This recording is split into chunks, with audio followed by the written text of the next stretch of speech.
السلام علیکم. Good to have you at Urdu audio books. حاضر خدمت ہے تنزیلہ ریاض کا ناول عہد الست، ایپیسوڈ 43. اتنی بے مروتی بھی اچھی نہیں ہوتی ڈاکٹر صاحبہ. سلمان نے دروازے سے اندر آتے ہوئے اسے دیکھ کر کہا تھا. اس کے ہاتھ میں ایلومینیم فوائل سے ڈھکا ہوا پارسل تھا. زارا نے اسے دیکھا اور پھر دیکھتی رہی. اس کا دماغ بالکل کام نہیں کر رہا تھا. وہ جو باتیں ان دونوں ماں بیٹے کو کرتا سن کر آئی تھی ان سب نے اسے بے حد الجھا دیا تھا. آنٹی نے اسے ٹیکسٹ کیا تھا کہ وہ کھانا ان کے ساتھ کھائے. یہ کوئی نئی بات نہیں تھی. جب سے وہ یہاں آنا شروع ہوئی تھی اتوار کو کھانا ان کے ساتھ ہی کھاتی تھی. ایک بار وہ اپنے گھر کے خانسامہ سے بھی فرائیڈ رائس بنوا کر لے گئی تھی، لیکن رافیہ آنٹی نے اس بات کا سخت برا منایا تھا. اس کے بعد سے وہ کچھ بھی نہیں لے کر گئی تھی. اس کے لیے رافیہ آنٹی اب ایک سہیلی کی طرح تھیں. ان کے درمیان کافی بے تکلفی پیدا ہو چکی تھی. اسی لیے جب ان کے گھر کا گیٹ کھلا ملا تو اس نے اطلاعی گھنٹی بجانے کا تکلف نہیں کیا تھا، بلکہ گیٹ کھول کر اندر چلی گئی تھی. اور تبھی برآمدے میں کھلنے والی کچن کی کھڑکی سے ان دونوں کی باتوں کی آوازوں نے اسے لاشعوری طور پر باہر ہی رک جانے پر مجبور کیا تھا. وہ اسی کا ذکر کر رہے تھے. تم زارا سے کب بات کرو گے؟ وہ نہ جانے کس متعلق بات کر رہی تھی، لیکن ذکر اس کا ہو رہا تھا. وہ چند لمحے وہیں کھڑی رہی اور پھر اسے سمجھنے میں چند لمحے ہی لگے تھے کہ آنٹی رافیہ دراصل اپنے بیٹے سے کیا بات کر رہی تھیں. وہ ان دونوں ماں بیٹے کی انتہائی ذاتی گفتگو تھی، لیکن اس کے لیے یہ دھچکا بہت بڑا تھا کہ آنٹی کو اسے پہلی بار دیکھ کر جو غلط فہمی ہوئی تھی کہ وہ آمنہ ہے، وہ دراصل غلط فہمی نہیں تھی. کیا ٹیپو اسے ہی آمنہ کہتا تھا؟ اس سوال نے اسے جھنجھوڑ کر رکھ دیا تھا. وہ اچھا انسان تھا. وہ دل سے اس کی قدر کرتی تھی، اس کی عزت کرتی تھی، لیکن محبت والا معاملہ دور دور تک نہیں تھا. اس نے اسے شہروز کے متعلق ایک ایک بات بتا رکھی تھی. وہ اس کی اور شہروز کی وابستگی اور رشتے سے متعلق مکمل واقفیت رکھتا تھا، تو پھر اسے یہ حق نہیں تھا کہ وہ اس کے متعلق اپنی امی کو کسی قسم کی کوئی آس دلاتا یا کسی غلط فہمی کا شکار ہوتا، یا پھر اپنے دل میں ایسی کوئی امید پالتا کہ ان دونوں کے درمیان کبھی کوئی ایسی وابستگی پیدا ہو سکتی ہے. زارا کو اس ساری صورتحال سے انتہائی الجھن ہونے لگی تھی. ٹیپو کے دل میں اگر اس کے لیے ایسی کوئی پسندیدگی تھی تو یہ بہت عجیب اور الجھا دینے والی بات تھی، اور نہ جانے یہ پسندیدگی کب پیدا ہوئی تھی. وہ تو شہروز کے متعلق ہر بات اتنے کھلے الفاظ میں اسے بتاتی آئی تھی، حتیٰ کہ اس نے اسے یہ بھی بتا دیا تھا کہ کبھی کبھی وہ یہ سوچ کر پریشان ہو جاتی ہے کہ شہروز کو امائمہ جیسی لڑکیاں اچھی لگتی ہیں، اور وہ دل ہی دل میں اس بات پر جیلس بھی ہوتی ہے. میری پیاری امی نے آپ کے لیے کھانا بھیجا ہے، اور میری امی بہت اچھا کھانا بناتی ہیں. اس نے پارسل اس کے سامنے میز پر رکھ دیا تھا، اور تبھی شاید اس نے زارا کے چہرے کو بغور دیکھا تھا جہاں دنیا بھر کا اضطراب پھیلا ہوا تھا. 3 بجے وہ کلینک بند کر دیا کرتے تھے، اس لیے اس کے ساتھ آنے والی دونوں نرسز بھی جا چکی تھیں. کیا ہوا؟ تمہارے چہرے پر زوال کا وقت کیوں ٹھہرا ہوا ہے؟ اس نے اپنے مخصوص غیر سنجیدہ انداز میں سوال کیا تھا. زارا کچھ نہیں بولی. اسے سمجھ میں ہی نہیں آ رہا تھا کہ بولے بھی تو کیا بولے. وہ واقعی بہت الجھ چکی تھی. رکو، مجھے اس وقت کو بدلنے کا طریقہ آتا ہے. ایک مسکراہٹ ہر مشکل وقت کو ٹال دیتی ہے. مسکراؤ بی بی زارا. وہ ایسا ہی تھا، اسی طرح کی بے سروپا باتیں کرتا تھا، لیکن آج سے پہلے اس کی باتیں زارا کو بری نہیں لگی تھیں. وہ مسکرانا تو دور کی بات اس کی جانب دیکھ بھی نہیں رہی تھی. سلمان کرسی گھسیٹ کر اس کے مقابل بیٹھ گیا تھا. تمہاری مسکراہٹ کا پاس ورڈ آتا ہے مجھے. رکو ذرا. اس نے اتنا کہا اور پھر میز پر پڑے ایک چھوٹے سے سٹینڈ سے چٹ اٹھا کر اس پر لکھنا شروع کیا. SHAHROZ. وہ شہروز کے نام کے سپیلنگ لکھ رہا تھا۔ سپیلنگ لکھنے کے بعد اس نے لمحہ بھر کا توقف کیا تھا، پھر بآواز بلند بولا تھا، انٹر۔ زارا نے اسے یہ سب حرف لکھتے اور بآواز بلند پڑھتے دیکھا اور سنا تھا۔ وہ پھر بھی مسکرا نہیں پائی تھی۔ اوہو، پاسورڈ چینج کر لیا کیا؟ اور بتایا بھی نہیں؟ اس کا ساکت و جامد چہرہ دیکھ کر وہ مزید چڑھا رہا تھا۔ ایسا کبھی نہیں ہو سکتا، وہ یکدم بولی تھی۔ اس کا لہجہ خاصا جارحانہ تھا، جبکہ سلمان کا انداز کافی پرخلوص تھا۔ اللہ نہ کرے کہ کبھی ایسا ہو، وہ اسی انداز میں بولا تھا۔ زارا اس کی جانب مڑی اور پھر بے ڈھنگے پن سے پوچھنے لگی، آپ مجھ سے محبت کرتے ہیں؟ ہاں، بے حد، اس نے بھی ترنت جواب دیا تھا۔ زارا کا حلق تک کڑوا ہو گیا تھا۔ وہ اس سے کتنی بھی بے تکلف سہی، لیکن یہ معاملہ اور نوعیت کا تھا، اس میں مزاح کی گنجائش نہیں تھی۔ اس کے اعتراف نے زارا کے وجود کو مزید سرد کر دیا تھا۔ یہ سب جو ہو رہا تھا اس کے اعصاب کے لیے بہت بھاری تھا۔ آپ کو نہیں کرنی چاہیے تھی محبت مجھ سے۔ آپ جانتے تھے میں شہروز سے محبت کرتی ہوں اور میں اسی سے محبت کرتی رہوں گی۔ میری زندگی میں کسی اور کی گنجائش نہیں ہے اور نہ کبھی ہوگی۔ میں اگر شہروز سے متعلق آپ سے شکوے شکایات کرتی رہتی ہوں تو اس کا مطلب یہ نہیں ہے کہ آپ اپنے ذہن میں میرے متعلق کچھ بھی سوچتے رہیں۔ وہ سخت برا مان کر بولی تھی۔ اب کی بار اس کا لہجہ تو ٹوک تھا۔ وہ دل ہی دل میں سخت پچھتا رہی تھی کہ وہ اس شخص سے شہروز کی شکایتیں کیوں کرتی رہی تھی۔ اسے نہیں کرنی چاہیے تھی۔ جبکہ سلمان اس کے چہرے کے تاثرات کو پرکھتا ہوا سنبھلا تھا اور پیچھے ہو کر بیٹھ گیا۔ یہ بات مجھے پتا ہے محترمہ، اس انکشاف کی کیا ضرورت پیش آ گئی آپ کو اس وقت؟ وہ بھی اب سنجیدہ ہو چلا تھا۔ زارا نے اتنا سنجیدہ اسے پہلے کم ہی دیکھا تھا۔ آپ مجھے پاگل مت بنائیں۔ آپ نے ابھی کہا کہ آپ مجھ سے محبت کرتے ہیں اور ابھی آپ اس بات سے انکار کر رہے ہیں۔ وہ عادت کے مطابق چڑ کر بولی تھی۔ انکار کس الو کے پٹھے نے کیا ہے؟ میں کہہ رہا ہوں میں تم سے محبت کرتا ہوں۔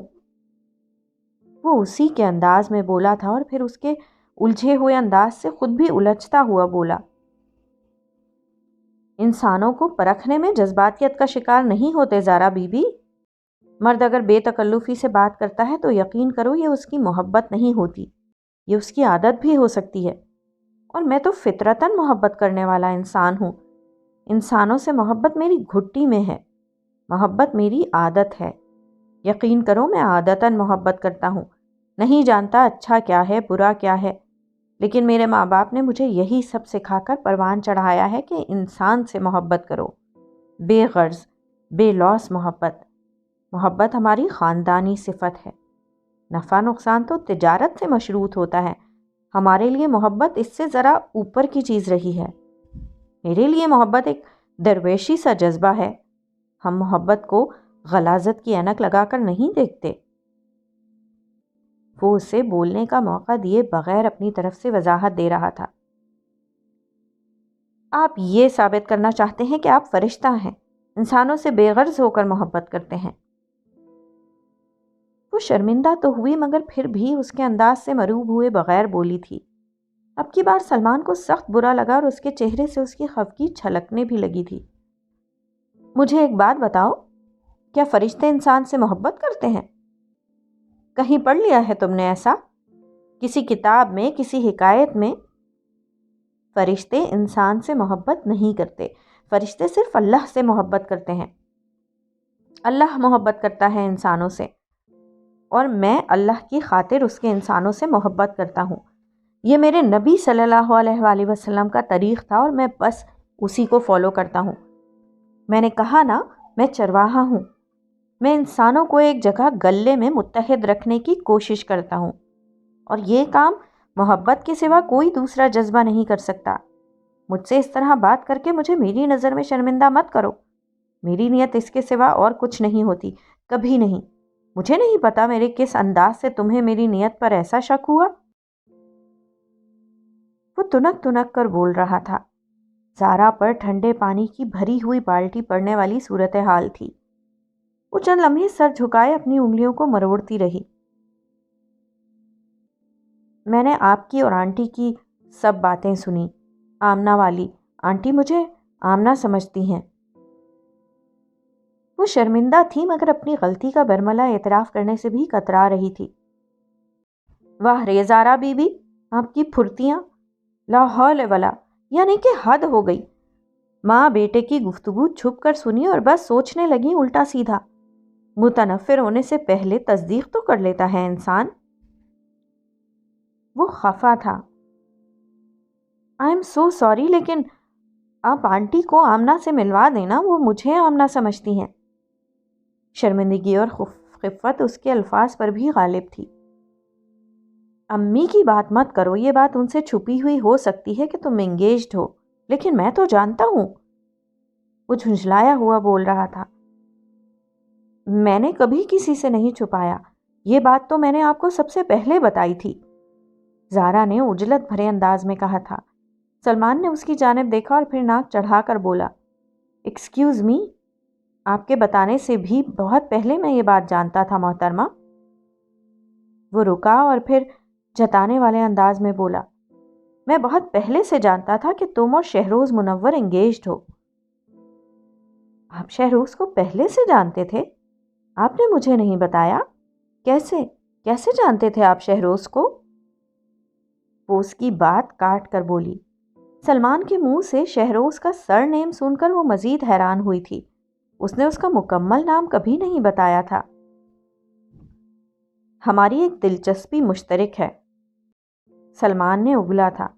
زارا کی گردن پر چہرہ نہیں تھا بلکہ ایک بڑا سا سوالیہ نشان ابھر آیا تھا۔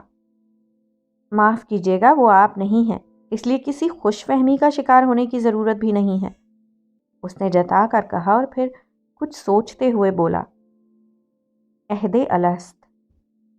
سلمان نے سچ اگلنے کا تہیہ کر ہی لیا تھا۔ زارا نے استفہامیہ انداز میں اسے دیکھا۔ وہ حیران ہوئی تھی۔ اسے یاد تھا اس نے یہ لفظ ان کاغذات پر لکھا دیکھا تھا جو ایک بار سلمان ہی کی گاڑی میں اسے ملے تھے اور اس نے انہیں اس کے ہاتھ سے چھین لیا تھا۔ یہ عہد الست کیا ہے؟ یہ اس سے اگلے روز کی بات تھی۔ لندن کے ایک علاقے ایفورڈ کے ایک چھوٹے سے ریسٹورنٹ میں بیٹھے شہروز نے اپنے سامنے بیٹھے تیمور نثار سے پوچھا تھا، میرے لیے یہ ایک مشہور ادیب کی آٹو بایوگرافی سے بڑھ کر کچھ نہیں ہے۔ یہ ایک مشہور شخص کی زندگی کی کہانی ہے جو اپنے آخری ایام میں کنورٹ ہو گیا ہے اور اب وہ چاہتا ہے کہ ہر شخص اس کی طرح کنورٹ ہو جائے۔ ان کا اسکول آف تھاٹ ہی یہی ہے، ہر شخص کو اس دائرے میں توان کرہن کھینچ کھانچ کر لے آنا جسے یہ اسلام سمجھتے ہیں۔ اسی دائرے کو یہ دین کہتے ہیں اور اسے ہی یہ عہد الست کہتے ہیں۔ اس نے سرسری انداز میں کہتے ہوئے ہاتھ میں پکڑے سینڈوچ کا ایک بڑا سا لقمہ لیا تھا۔ وہ بڑے بے ڈھنگے انداز میں کھا رہا تھا۔ بڑے بڑے لقمے اور عجلت بھرا انداز شہروز کو سخت ناگوار گزر رہے تھے۔ شہروز نے عمر سے ہونے والی طویل بحث کے بعد رات کافی تاخیر سے اسے ٹیکسٹ کر کے ملنے کے لیے کہا تھا اور وہ اگلی ہی صبح برنچ کرنے لوٹن سے ایفورڈ آ گیا تھا۔ وہ زین العابدین نہیں تھا، اسی لیے وہ پہلی ملاقات والے زین العابدین سے بہت مختلف تھا۔ لوٹن میں وہ ایک تھکا ہوا، لاچار، ضرورت مند آدمی نظر آتا تھا، جبکہ اب شہروز کے سامنے وہ کارپوریٹ کلچر کے ایک نمائندے کے روپ میں تھا۔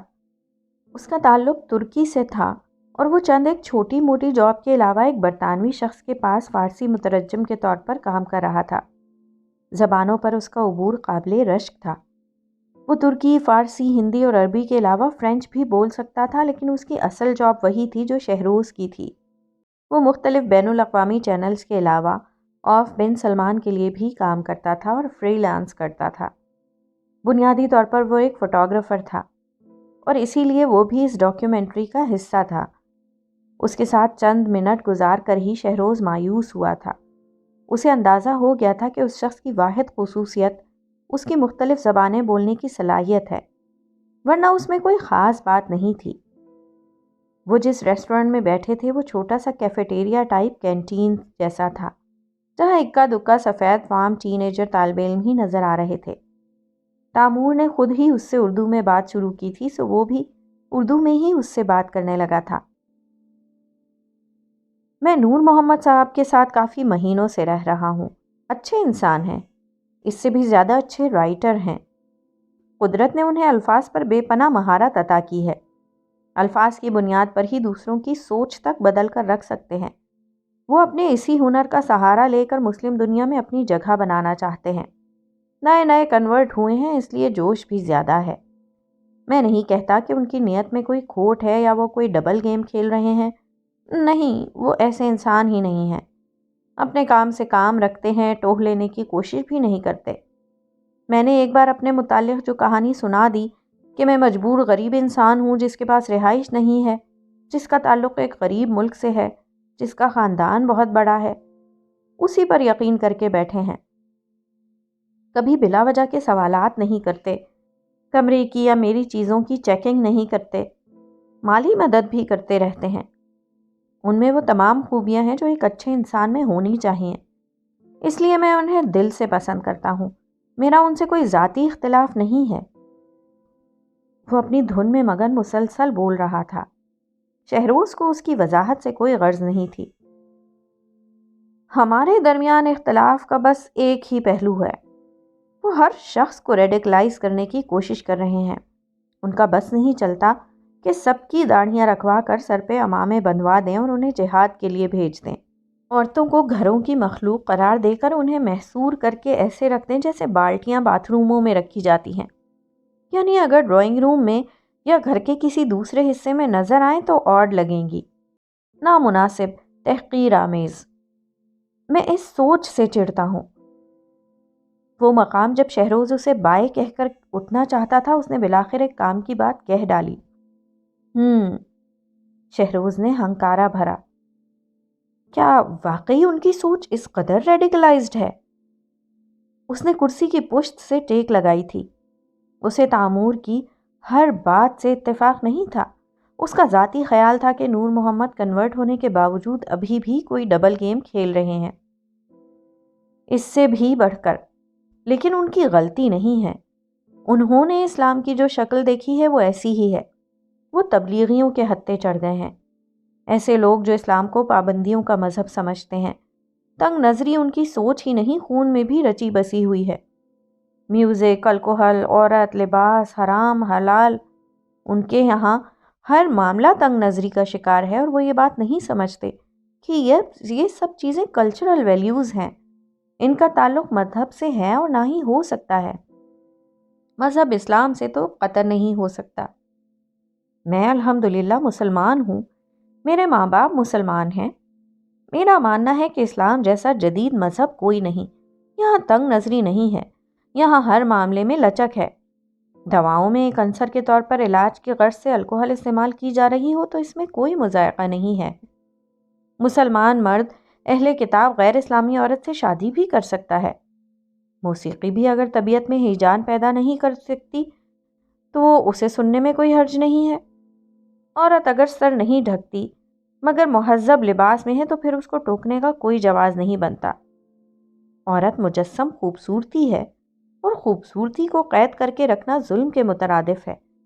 وہ اگر بغیر آستینوں کی قمیص پہنتی ہے یا گھٹنوں سے اونچا اسکرٹ پہن لیتی ہے تو یہ اس کی خوبصورتی کو اجاگر کرنے کے لیے ہے، اس میں حرج ہی کیا ہے؟ وہ مرد کے سکون کے لیے پیدا کی گئی ہے، نہ کہ پابندیوں میں جکڑ کر گھروں میں محصور رکھنے کے لیے۔ اس کا گھر سے باہر نکل کر مرد کی ذمہ داریاں بانٹنا بھی مرد کے لیے باعث رحمت اور باعث سکون ہی ہے۔ لیکن برادر نور محمد یہ سب نہیں مانتے۔ وہ طالبنائزڈ ہو چکے ہیں، اور قصور ان کا بھی نہیں ہے۔ انہیں لوگ ہی ایسے ملے ہیں جن کے عقائد نہایت فنڈامنٹلسٹ ہیں۔ ہر معاملے میں تنگ نظری ان کا وتیرہ بن چکی ہے۔ آپ مل چکے ہیں ان سے۔ آپ جانتے ہیں وہ آپ کے جس رشتہ دار سے بے پناہ متاثر ہیں وہ کون ہے اور وہ آج کل کہاں ہے؟ وہ سرٹیفائیڈ دہشت گرد ہے۔ شہروز کو لفظ رشتہ دار دہشت گرد سے بھی زیادہ برا لگا۔ کیا واقعی نور محمد المہاجرون کے لیے کام کرتا رہا ہے؟ شہروز نے اپنی کیفیت چھپا کر اس کی جانب جھکتے ہوئے رازداری بھرے انداز میں سوال کیا۔ اس نے سر اٹھا کر اسے دیکھا اور پھر استفہامیہ انداز میں بولا، برٹش نور محمد؟ شہروز نے بدقت منہ کا زاویہ پورا بنانے سے خود کو روکا۔ ایتھنک بنیادوں کو یہاں بھول پانا آسان نہیں تھا۔ پاکستانی نور محمد۔ وہ لفظ پاکستانی پر زور دے کر بولا۔ تیمور نثار نے ناک چڑھائی۔ پاکستانی کے بارے میں حتمی طور پر کچھ بھی نہیں کہہ سکتا میں۔ ان کے بارے میں تو ان کے گھر والے حتمی کچھ نہیں کہہ سکتے، معاف کیجیے گا، لیکن پاکستانیوں کی سرگرمیاں ایسی ہیں کہ کوئی بھی انہیں شک کی نگاہ سے دیکھ سکتا ہے۔ افغانستان کے بعد یہ دوسری بڑی قوم ہے جو اپنی سوچ میں نہایت ریڈیکل ہے، کنزرویٹو ہے۔ آپ کے یہاں ملائیت کا جو نظام رائج ہے وہی اصل تباہی کی جڑ ہے، اور یہاں نظام اقوام عالم کو آپ لوگوں کے متعلق مشکوک کیے ہوئے ہے۔ آپ کے یہاں عبادت گاہوں کو نفرت پھیلانے کے لیے استعمال کیا جاتا ہے۔ مدارس اور مساجد میں اشتعال انگیز تقاریر کر کے دوسری اقوام کے لیے عدم برداشت کا پہلو اجاگر کیا جانا تو بہت عام سی بات ہے۔ پڑھا لکھا طبقہ بھی داڑھی، سطر، عورت، شراب کے متعلق کھل کر بات کرنے کو مذہب کی خلاف ورزی سمجھتا ہے۔ 70% پاکستانیوں کی رائے ایک جیسی قدامت پسندانہ سوچ پر مبنی ہے۔ طالبانائزیشن اور ریڈیکلائزیشن ان کے لیے نیا فینومینا نہیں ہے۔ سو پاکستانی نور محمد کے بارے میں یہ بات حتمی ہے کہ اس کا کوئی نہ کوئی تعلق کسی الٹی سیدھی سرگرمی سے رہا ہوگا۔ وہ شہروز کے چہرے کو دیکھ رہا تھا جہاں ناپسندیدگی کے تاثرات تھے، مگر وہ اس کی بات کو رد بھی نہیں کر رہا تھا۔ اسے اس بات کا احساس تھا کہ وہ اتنا غلط بھی نہیں کہہ رہا۔ آپ نے کچھ زیادہ ہی سخت الفاظ استعمال کر لیے۔ یہ سب مغربی پروپیگنڈا ہے اور کچھ نہیں، ورنہ ہم پاکستانی بہت مہذب اور لبرل قوم ہیں۔ شہروز نے تصحیح کرنا ضروری سمجھا، لیکن اس کی آواز تاثیر سے آ رہی تھی۔ نہیں، میں معذرت خواہ ہوں کہ میرے الفاظ آپ کو سخت لگے، لیکن سچائی کی تلخی ہے، یقیناً چبھے گی۔ آپ لوگ مغربی پروپیگنڈا کے بعد مہذب ہوئے ہیں۔ اب واقعی صورتحال بہتر ہو رہی ہے، ورنہ کتنے ہی واقعات میں آپ کو یہاں بیٹھے بیٹھے انگلیوں پر گنوا سکتا ہوں جب اسلامی جمہوریہ پاکستان میں اسلام کے نام پر وہ قتل و غارت ہوا ہے کہ اللہ کی پناہ۔ دراصل آپ لوگوں نے خود کو اسلام کا ٹھیکیدار ہی سمجھ لیا ہے۔ رہی صحیح کسر ایٹمک پاور نے پوری کر دی۔ گویا قدرت نے گنجے کو ناخن دے ہی ڈالے، اب کھجا کھجا کر لہو لہان تو ہوگا ہی نا۔ اس نے رک کر ایک بار پھر شہروز کی شکل دیکھی اور پھر اس کی خفگی محسوس کر کے ہاتھ ہوا میں بلند کر کے بولا، برا مت مانیے بردر، میں کسی ملک یا اس کے شہریوں کے خلاف نہیں ہوں، بلکہ میں اس سوچ کے خلاف ہوں جو اسلام کے نام پر وہاں پروان چڑھائی جا رہی ہے۔ میں افغانستان، سعودی عرب، ایران اور ان جیسے سبھی ممالک پر تنقید کرتا ہوں۔ آپ کر سکتے ہیں، میں مان لیتا ہوں، لیکن اب کام کی بات کریں اور نور محمد کے ناول پر روشنی ڈالیں، یہ زیادہ مناسب رہے گا۔ شہروز نے اس کی باتوں سے اکتا کر ٹوکنا ضروری سمجھا تھا۔ اس نے ناک سکیڑ کر اور آنکھیں پھیلا کر شہروز کو دیکھا اور پھر سر ہلایا، گویا سمجھ گیا ہو کہ اس کے سامنے بیٹھا شخص برا منا رہا ہے۔ ٹھیک ہے، جو آپ کو مناسب لگے، لیکن یہ سب بھی ڈسکس کرنا ضروری ہے۔ میری کوئی بات بری لگی ہو تو میں معذرت خواہ ہوں، لیکن حقیقت سنیں تو برداشت کرنا سیکھیں، اور برداشت کرنا سیکھیں گے تو اس دنیا میں اپنا مقام تعین کر پائیں گے۔ میں صرف آپ کو یہ سمجھانے کی کوشش کر رہا تھا کہ نور محمد اور ان کا عہد الست ریڈیکلائزڈ سوچ پر مبنی ایک کاغذات کا پلندہ ہے۔ میری نظر میں اس لیے اس کی کوئی خاص اہمیت نہیں، آپ بھی اس کی پرواہ نہ کریں اور تعصب پسند ہوئے بغیر یکسوئی سے اپنے کام پر دھیان دیں۔ اب کی بار وہ سیدھا ہو کر بیٹھ گیا تھا۔ شہروز کو اس کی یہ بات بھی اچھی نہیں لگی، بلکہ یہ بات اسے سب سے زیادہ بری لگی۔ میں اپنے کام پر ہی دھیان دے رہا ہوں، لیکن متضاد آراء کو سن کر ہی کسی نتیجے پر پہنچا جا سکتا ہے۔ میں آپ کی باتیں سن رہا ہوں، ان سے اتفاق کرنا یا نہ کرنا میری مرضی پر منحصر ہے، مگر میں ایک بات ضرور کہوں گا کہ میں تعصب پسند نہیں ہوں، اس لیے میں اس بین الاقوامی چینل کے لیے میرٹ پر چنا گیا ہوں۔ میں بھی اس پروجیکٹ کو اپنا 100% دینا چاہتا ہوں، میں نہیں چاہتا کہ کوئی ایسا نقطہ جس پر میری اپنی سوچ واضح نہ ہو اسے عوام کے سامنے پیش کر کے مسلمانوں کے جذبات کو مجروح کرنے کی وجہ بنوں۔ اس نے بہت ہی پیشہ ورانہ مسکراہٹ ہونٹوں پر سجائی تھی اور اپنا موقف واضح کر دیا تھا۔ اسے اس لمحے ذہنی طاقت کی بہت ضرورت محسوس ہوئی تھی اور وہ اس امر کو ہمیشہ گلوکوز کی طرح استعمال کرتا تھا کہ وہ میرٹ پر چنا گیا ہے۔ اس کے لیے خود شناسی، خود اعتمادی تھی۔ ہم سب کی یہی سوچ ہے، یہی مقصد ہے۔ ہمارا پروجیکٹ مسلمانوں کے خلاف نہیں ہے، پاکستان کے خلاف بھی نہیں ہے۔ میں ترکی میں بھی بسنے والے فنڈامنٹلسٹ پر تنقید کرتا ہوں۔ آنر کلنگ پر بہت کام کیا ہے میں نے۔ ہم تو مسلم دنیا کا وہ رخ پیش کرنے والے ہیں جو حقیقی معنوں میں بے پناہ خوبصورت ہے۔ ہمارا کلچر، ہماری ویلیوز، ہمارے طور طریقے کس قدر جدید ہیں، کس قدر دل موہ لینے والے ہیں، یہ دوسری اقوام کو دکھانے اور باور کرانے کی اشد ضرورت ہے۔ اس کے لیے ہمیں ان 1400 سال پہلے والی دقیانوسی سوچ سے نکلنا ہوگا۔ یہ وقت کا تقاضا ہے۔ ہمیں اپنے وہ اصول جو دوسری اقوام کے لیے ناقابل برداشت ہیں کو بدلنا ہوگا اور ان میں ترمیم کرنی ہوگی۔ اقوام عالم کے ساتھ تعلقات بنا کر چلنا ہے تو ان کے ساتھ ذہنی ہم آہنگی کی خاطر ان کی عادات کو اپنانا ہوگا۔ میں نے اپنے مذہب سے یہی سیکھا ہے کہ جمود معاشروں کو جوہر بنا دیتا ہے، اور یہی میں اپنی آنے والی نسلوں کو سکھاؤں گا۔ میں اس پروجیکٹ کے ساتھ اسی لیے منسلک ہوں کہ یہ وہ سب کرے گا جو میں بحیثیت مسلمان کرنا چاہتا ہوں۔ انشاءاللہ تعالی ہماری نیت نیک ہے اور کامیابی ہمیں ضرور ملے گی۔ اس لیے انہیں اپنا کام کرنے دیں اور آپ اپنا کام کریں۔ ہمیں اپنی ڈاکیومنٹری ان کے ناول سے پہلے تیار کرنی ہے اور میں امید کرتا ہوں کہ آپ اپنا کام مکمل نیک نیتی سے وقت پر کر لیں گے۔ تامور نثار نے کہا تھا۔ شہروز نے سر ہلایا۔ اب کی بار اس کے مستحکم لہجے نے شہروز کو متاثر کیا تھا۔ وہ اس کی سوچ کے ساتھ 100% متفق تھا۔ انشاءاللہ، اس نے بھی کہا تھا۔ یہ عہد الست کیا ہے؟ اسی روز اور تقریباً اسی وقت جب شہروز ایفرڈ کے ایک کیفیٹیریا میں بیٹھا عہد الست کے متعلق بات کر رہا تھا، عمر نے اس سفید فام شخص کی جانب دیکھتے ہوئے سوال کیا تھا جس کا نام نور محمد تھا۔ اس کے پاس بہت سے سوالات تھے جن کے تسلی بخش جوابات جاننا اس کے لیے بہت ضروری تھا۔ اسی لیے وہ لوٹن میں موجود تھا اور اس بار اس نے کسی کو بتانے یا پوچھنے کی ضرورت نہیں سمجھی تھی۔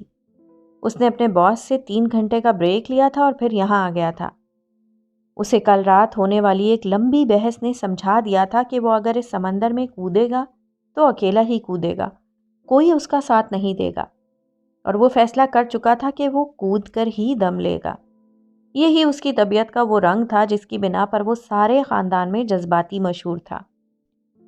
وہ عموماً ہر بات پر بھی ضد میں نہیں آ جایا کرتا تھا، لیکن جب اسے کسی معاملے میں اپنا آپ حق پر لگتا تھا تو پھر دنیا کی کوئی طاقت اسے اس کے فیصلوں سے 1 انچ بھی پیچھے نہیں ہٹا پاتی تھی۔ اس کے ساتھ ایسا پہلی بار نہیں ہو رہا تھا۔ اس کے ابو نے جب اپنے بھائی کی معاونت سے لندن میں ہوزری کا بزنس شروع کیا اور پاکستان سے ہوزری کا سامان امپورٹ کرنا شروع کیا تو بہروز بھائی کے ایک جاننے والے کسٹم میں اچھی پوسٹ پر تھے۔ ان کی معاونت سے ایکسائز ڈیوٹی پر کافی چھوٹ ملنے لگی۔ تب بھی عمر نے بہت چھوڑ ڈالا تھا۔ حالانکہ تب وہ پڑھ رہا تھا، لیکن اس نے اپنے ابو اور تایا ابو سے اس بات پر بہت بحث کی تھی کہ وہ ایک اللیگل کام کر رہے ہیں جو ان کے اپنے ملک کے مفاد میں نہیں ہے، اور وہ پاکستان کی خرابیوں کا تذکرہ کرتے ہوئے یہ بھول جاتے ہیں کہ سب خرابیاں پاکستانیوں کی خود کی پیداوار ہیں۔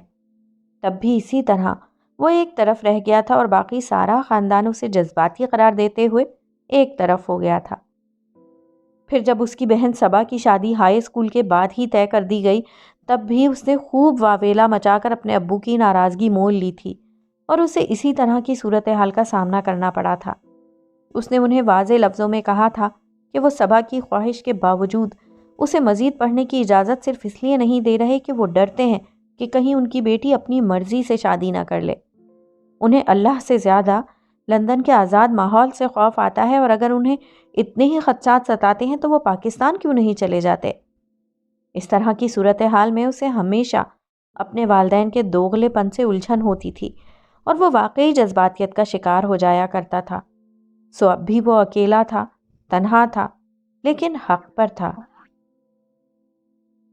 عہد الست آپ کے لیے شاید ایک عام سا ناول ہے جس میں آپ کے کسی رشتہ دار کا ذکر ہے۔ دوسرے کسی شخص کے لیے یہ ایک مشہور شخص کی آٹو بایوگرافی ہو سکتی ہے، لیکن میرے لیے یہ ایک عقیدہ ہے، ایک سوچ، زندگی گزارنے کا طریقہ جسے میں نے ساری زندگی گزار لینے کے بعد سیکھا ہے، اور میں اسی لیے اس پر زور دیتا ہوں اور اس سے ایک انچ بھی پیچھے ہٹنے کو تیار نہیں ہوں۔ عمر نے دیکھا وہ شخص پہلے سے زیادہ پرعزم دکھائی دیتا تھا۔ میں نے اپنی زندگی میں پہلا اہم سبق یہ سیکھا تھا کہ اپنی فطرت سے غداری نہیں کرنی چاہیے۔ بہت چھوٹی عمر میں میرے گرینڈ پا نے مجھے یہ بات سمجھا دی تھی کہ فطرت سے بغاوت بگاڑ کا باعث بنتا ہے، اور میری زندگی کا آخری اہم سبق یہ تھا کہ انسان فطرت حنیف پر پیدا کیا گیا ہے، یعنی دین حق کا اقرار اس کی فطرت میں ہے۔ انسان اس اقرار سے منہ نہیں موڑ سکتا۔ انسان فطرت حنیف سے منہ موڑتا ہے تو کل انسانیت کے لیے بگاڑ پیدا ہوتا ہے۔ یہی عہد الست ہے اور یہی میری کہانی ہے۔ اس کہانی کی بظاہر آپ کے لیے کوئی اہمیت نہیں ہے کیونکہ آپ نور محمد کے رشتہ دار ہیں، اور ان کے لیے یہ ناول بہت اہم ہے کیونکہ یہ ان کی بے گناہی کو ثابت کر سکتا ہے۔ اسی لیے میری کہانی آپ کے لیے اہم ہو سکتی ہے۔ نور محمد سے اتنی محبت کیوں ہے آپ کو؟ ان سے آپ کی کوئی رشتہ داری تھی، نہ کوئی گہرے مراسم۔ وہ آپ سے عمر، علم، تجربے میں بھی کم تھے۔ آپ کے ان کے تعلقات کی عمر بھی شاید ہی کچھ مہینے رہی ہوگی۔ اس کے باوجود آپ کے دل میں ان کے لیے اتنی عقیدت سننے میں عجیب سی لگتی ہے۔ ایسی بھی کیا خاص بات ہے ان میں؟ عمر یہ سوال سب سے پہلے پوچھنا چاہتا تھا۔ یہ سوال اس کے دل میں بے حد کھلبلی مچا رہا تھا۔ فی زمانہ ایک شخص کا دہشت گرد قرار دیا جانا ہی اس سے لا تعلق ہو جانے کے لیے کافی تھا۔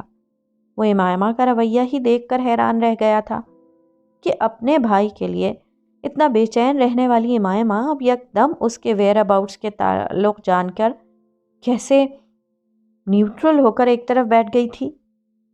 تو کیا ایسی الفت تھی اس بوڑھے سفید فام کو اس نور محمد سے کہ جو اس کی خاطر ہر قدم اٹھانے کو تیار تھا؟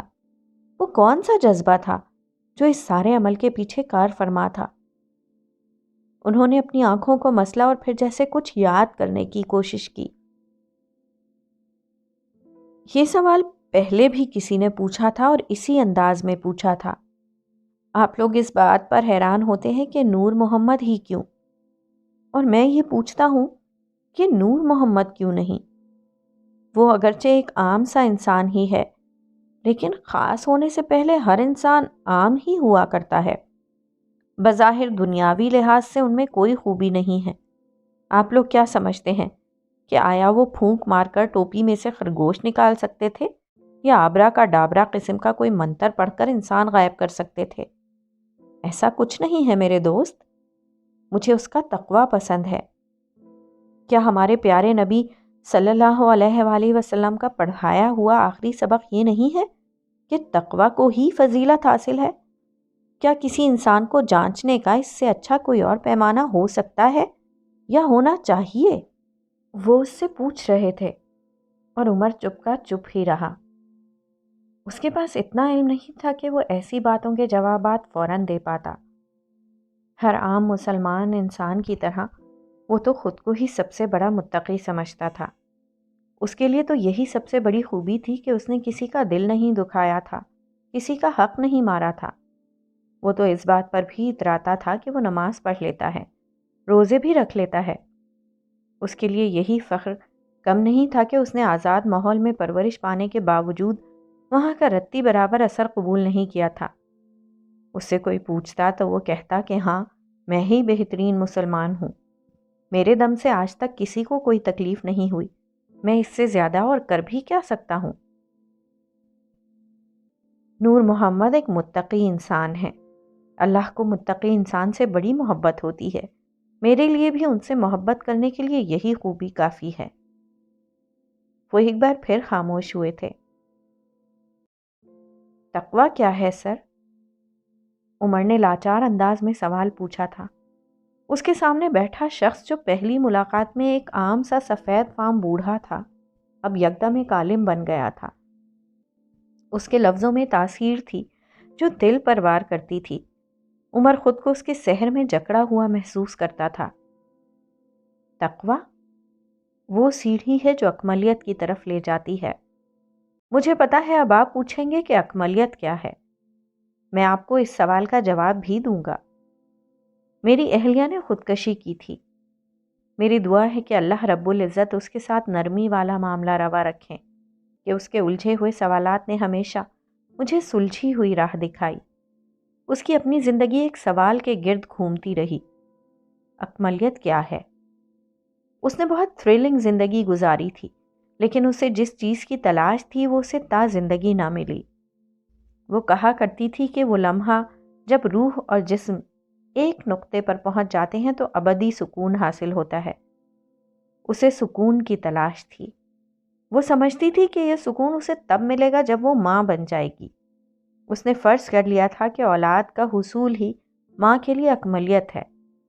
وہ سوچتی تھی کہ اولاد مل جانے سے زندگی مکمل ہو جائے گی، اس کی متی ہو جائے گی، وہ اسے اس مقام پر ابدی سکون حاصل ہوگا اور وہ اکمل ہو جائے گی۔ وہ اس کے لیے اکملیت کے نہ جانے کیا معنی تھے، لیکن مجھے لگتا ہے کہ ہر انسان اسی سوال کے تعاقب میں پورا جیون گزارتا ہے، نئی سے نئی راہیں تلاش کرتا ہے، اپنی خواہشات کے بے لگام گھوڑے پر بیٹھ کر سر پٹ دوڑتا چلا جاتا ہے، آرزو کو جنون، پھر لگن اور پھر عشق بنا لیتا ہے اور پھر اسی کے گرد طواف کرتا رہتا ہے۔ درد سے بے چین ہوتا ہے تو مرہم بنا لیتا ہے، پھر تجسس اور تھرل اور مہم جو فطرت سے بے قابو ہو کر درد میں پناہ ڈھونڈتا ہے۔ ہم سب ایسا کرتے ہیں۔ ہماری ابدی خواہش سکون ہے اور ہم اسے جنون میں تلاش کرتے کرتے لقمہ اجل بن جاتے ہیں، لیکن سمجھ نہیں پاتے کہ ہم چاہتے کیا تھے۔ ہمارا آخری سوال خود سے یہی ہوتا ہے کہ ہم یہی چاہتے تھے جو ہم کرتے رہے، اور پھر ہم سے بہت سے لوگ اس سوال کا جواب نفی میں ہی دیتے ہیں۔ یہ انسان کا ذاتی معاملہ نہیں ہے، یہ کل انسانیت کا تجسس ہے کہ آخر اسے چاہیے کیا۔ میں نے یہ سیکھا ہے کہ وہ اکملیت کا مارا ہوا ہے، اسے اکملیت چاہیے۔ اب یہ سوال پیدا ہوتا ہے کہ اکملیت کیا ہے؟ میں اگر یہ کہوں گا کہ دین کی پیروی میں ہی اکملیت ہے تو آپ فوراً مجھ پر ہنسیں گے اور مجھے طالبان سمجھنے لگیں گے۔ یہی آج کل کے ماڈرن انسان کا المیہ ہے۔ آج کل کے سائنٹیفک دور کے ہم سب انسانوں کے لیے دین، مذہب سب پرانی باتیں ہیں۔ ہمیں ان میں دقیانوسیت نظر آتی ہے۔ ہمیں وہ جواب چاہیے جو سائنسی بنیادوں پر پرکھا اور جانچا جا سکے۔ اکملیت روح اور جسم کا ایک نقطے پر آ جانا ہے۔ بنیادی طور پر جسم مادہ کثیف ہے اور روح مادہ لطیف۔ یہ دونوں ایک نقطے پر نہیں آ سکتے، لیکن کچھ عوامل ایسے ہوتے ہیں جو یہ ناممکن کام ممکن کر دکھاتے ہیں۔ وہ لمحہ جب انسان بے پناہ پرجوش ہو کر خوش ہوتا ہے تو اسے سکون حاصل ہوتا ہے جو اسے ہلکا پھلکا کر دیتا ہے۔ اس وقت اسے ایسا محسوس ہوتا ہے کہ وہ بالکل ہلکا پھلکا ہو چکا ہے اور ہواؤں میں اڑ رہا ہے۔ وہ لمحہ جب آپ کسی چیز کو بہت لگن کے بعد حاصل کر لیتے ہیں، بھوکے کے پیٹ کے لیے لقمہ حلال، انسان کی محبت میں مبتلا انسان کے لیے محبوب سے وصال کا لمحہ، کسی شوق کے جنون میں مبتلا انسان کے لیے انعام کی وصولی کا لمحہ، ہنر کی بے پناہ داد و تحسین کا لمحہ، درد زخم میں مبتلا ماں کے لیے بچے کی دنیا میں آمد، حالت نزع تڑپتے سکتے وجود کے لیے موت کی نوید۔ سب عوامل ہی ایسے ہیں جو اسے بے پناہ سکون دیتے ہیں۔ ڈرگز کیوں اتنی پاپولر ہو گئی ہے مغرب میں؟ نئی نسل خود کو نشے میں گم کر کے آخر کیا تلاش کرتی رہتی ہے؟ وہ اکملیت ہی تلاش کرتی ہے۔ وہ پرسکون ہونا چاہتی ہے، بے چینی سے چڑ ہونے لگی ہے اسے۔ یہ لوگ ڈرگز میں بھی تو پہلے تھرل، پھر بے چینی اور پھر سکون تلاش کرتے ہیں۔ وہ اپنے ہوش و حواس کو نشے کے پاس رہن رکھ کر چند گھنٹوں کا سکون چاہتے ہیں، ابدی سکون۔ انہیں کسی نے سکھایا ہی نہیں کہ سکون حاصل کرنے کی چند اور چیزیں بھی ہیں، ایسی چیزیں جن میں انسان اپنے ہوش و حواس کھوئے بغیر بھی پرسکون ہو سکتا ہے۔ اور تقویٰ بھی سکون دینے کی ہی چیز ہے۔ یہ آپ کے جسم کو بھاری نہیں ہونے دیتا، اسے روح کے ہم وزن رکھتا ہے، اسے آلائشوں سے بچا کر رکھتا ہے۔ یقین کیجئے، آلائشیں نہیں ہوتیں تو آزمائشیں بھی نہیں ہوتیں۔ وہ یہ سب بتاتے ہوئے کس قدر پرسکون لگ رہے تھے، جبکہ عمر کے چہرے پر ہی نہیں، ہر عضو پر لاچاری طاری تھی۔ آپ بہت مشکل باتیں کرتے ہیں سر، میں بہت عام سا انسان ہوں، مجھے اتنی مشکل فلسفیانہ باتیں سمجھ میں نہیں آتی۔ میرے جیسے عام انسان کے لیے یہ سب بہت مشکل ہے، مادہ کثیف، مادہ لطیف، ان کا ایک مقام پر آنا۔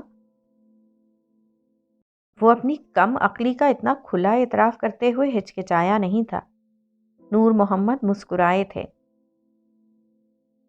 سادہ اور آسان ترین بات یہ ہے کہ دنیا کو اپنی حاجت سمجھیں، رغبت نہیں۔ دنیا صفر ہے اگر صرف خواہش ہے۔ اسے خواہش نہیں، ضرورت سمجھیں، اسے جائے عمل سمجھیں، اسے ضرورت بنائیں، اسے دین کی اکائی کے ساتھ ملائیں، اسے 10 بنائیں۔ نور محمد نے اسے سادہ ترین انداز میں اپنی بات سمجھانی شروع کر دی تھی۔